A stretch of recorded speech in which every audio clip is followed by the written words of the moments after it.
The purpose of this video is to help people gain a vision of how and why they should review the person page of an ancestor after they discover them needing ordinances and before they actually perform the ordinances.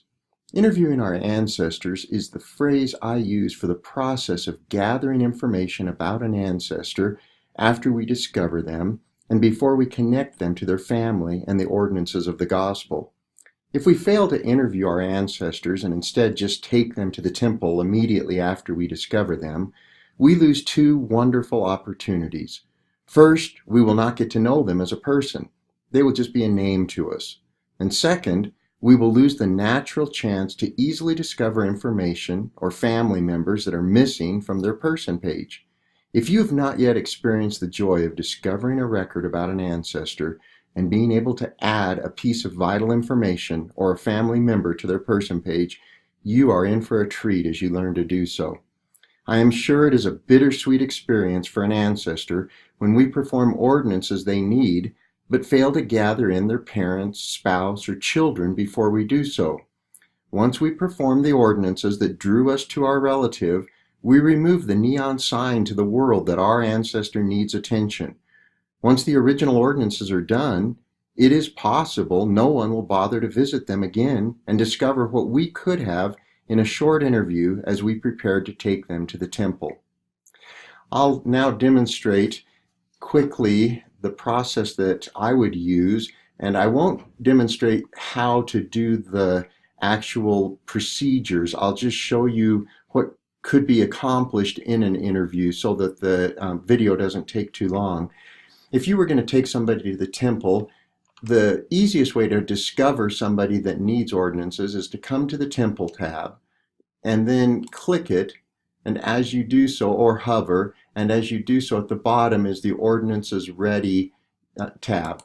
You click that, and then it gives you the selection of what kind of ordinance you're wanting to go and perform. If you want to do baptisms or initiatory or any of the other ordinances available in the temple. If you click one of them, they will give you a different amount depending on the type of ordinance you're doing. If you're doing an endowment, it'll just provide one. If you're doing baptisms, it'll provide 4. And so I'm going to go ahead and click baptisms and confirmation. And as I do so, what will come up is 4 different names that are discovered, and these are all coming from the temple. The first place that it will go is to my reservations list, and I didn't have any baptisms needing to be done in my reservations. So then it goes to the temple and sees if there are any ancestors of mine that somebody else has requested and then shared with the temple, and then I get to do that work for my ancestors in that way.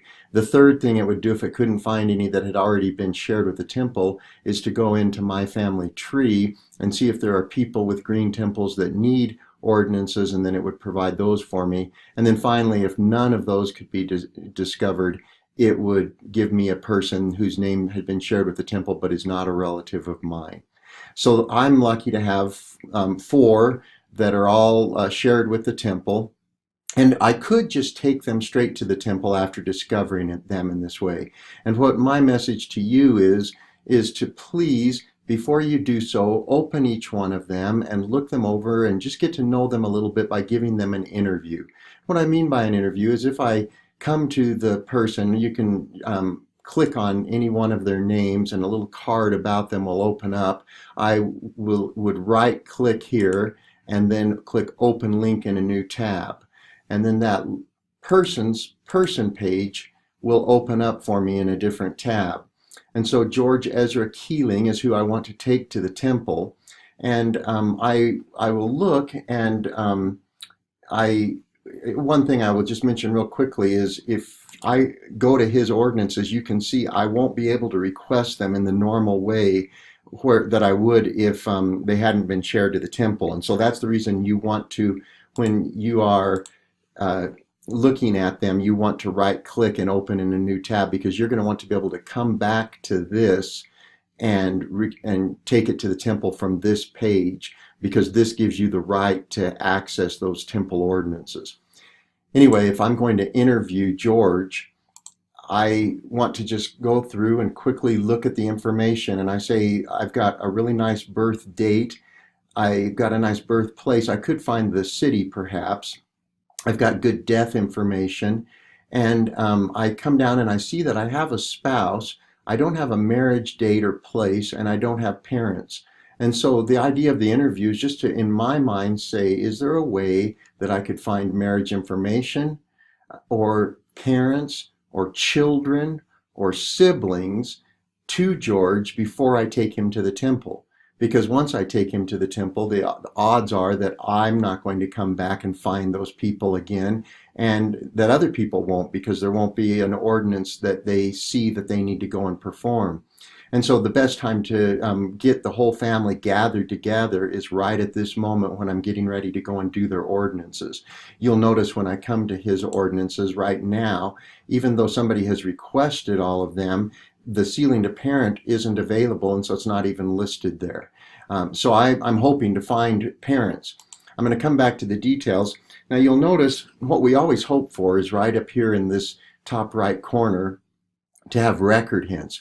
Record hints are sources that the computer has found in the billions of records that Family Search has indexed. They go out and they find something that they believe matches our individual, and they position it here for us to review. 97 to 98% of the time, that record hint does match our person, and we can almost automatically add it to our individual. And in that source, there may be additional information that we don't have. Unfortunately for George, I don't have any record hints, and that again is the easiest way to find information. But before I give up, one other thing I like to do is just go ahead and click the link to Ancestry. I could also click the link to Family Search, because Family Search has other records that are not as reliable as record hints. In other words, there's an 80% chance that the record will match my person.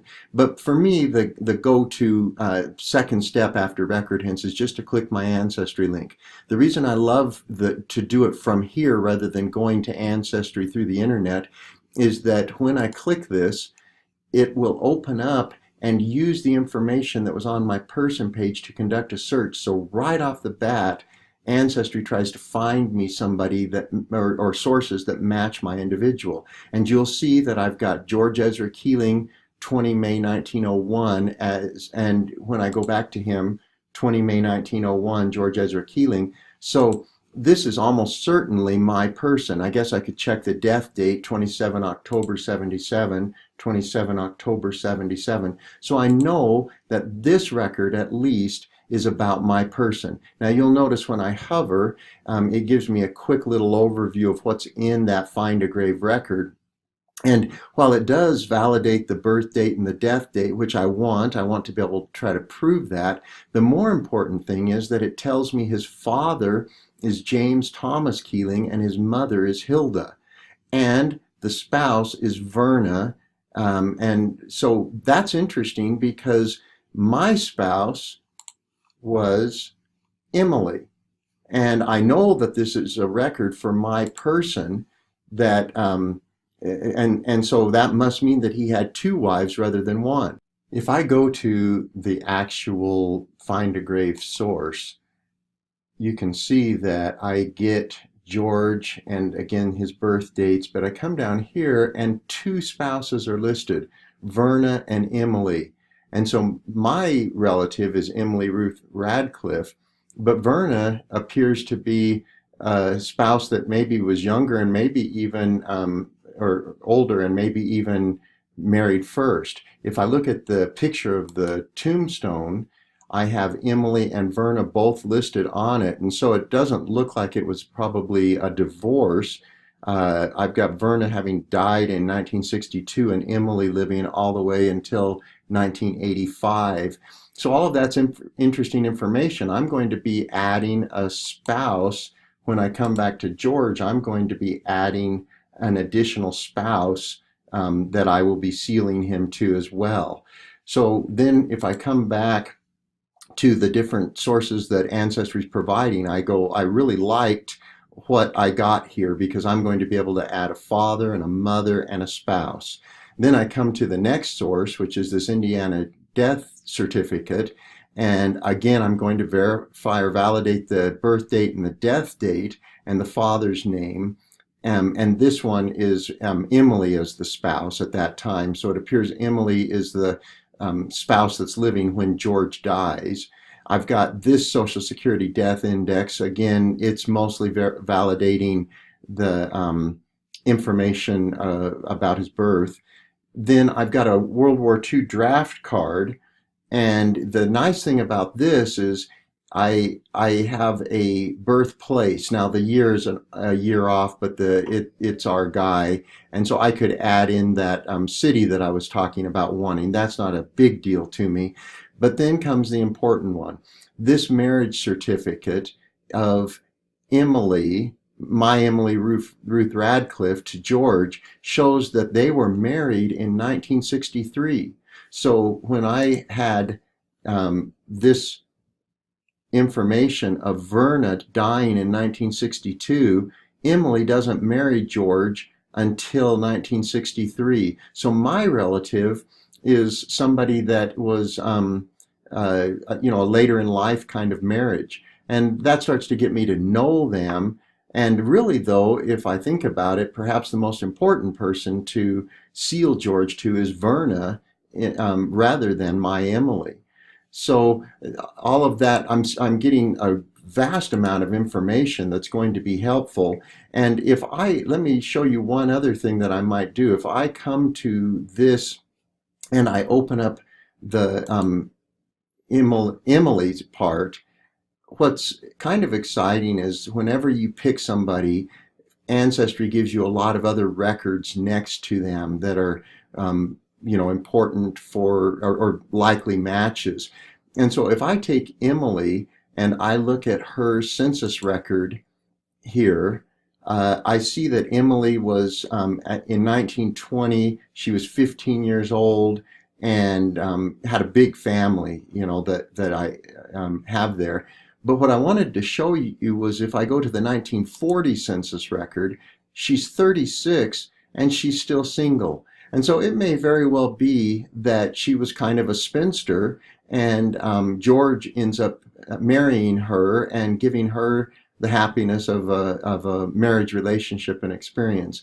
And so I'm tender towards both George and Ruth, having learned this little bit about them. Well, I'm not going to spend time showing you how to attach these sources or how to add the information to George. But let me just show you the contrast between what I had when I originally came to George. You'll notice I didn't have I didn't have the cities for the birth and the death, no burial information. And then down here, just Emily with no marriage, no children, no parents, and no siblings. After having added the information I got from Ancestry as easily as I did, this is what George's person page looks like now. I have cities for the birth and the death place. I've added a burial date and place. And when I come down to the family members, I have Verna added. I've got a marriage year for Verna. I've got their 5 children that I've added. I've got a marriage date for when Emily and George were married. Interestingly, I found verification on the death certificate that this was her first marriage as well. Then I also added the parents and added all of these siblings that easily, just on without research, just finding through what Ancestry provided me by clicking the Ancestry link. You can imagine how much more satisfying this is going to be to me to take them to the temple, and how much more pleased my ancestors are with me for the effort that I've made.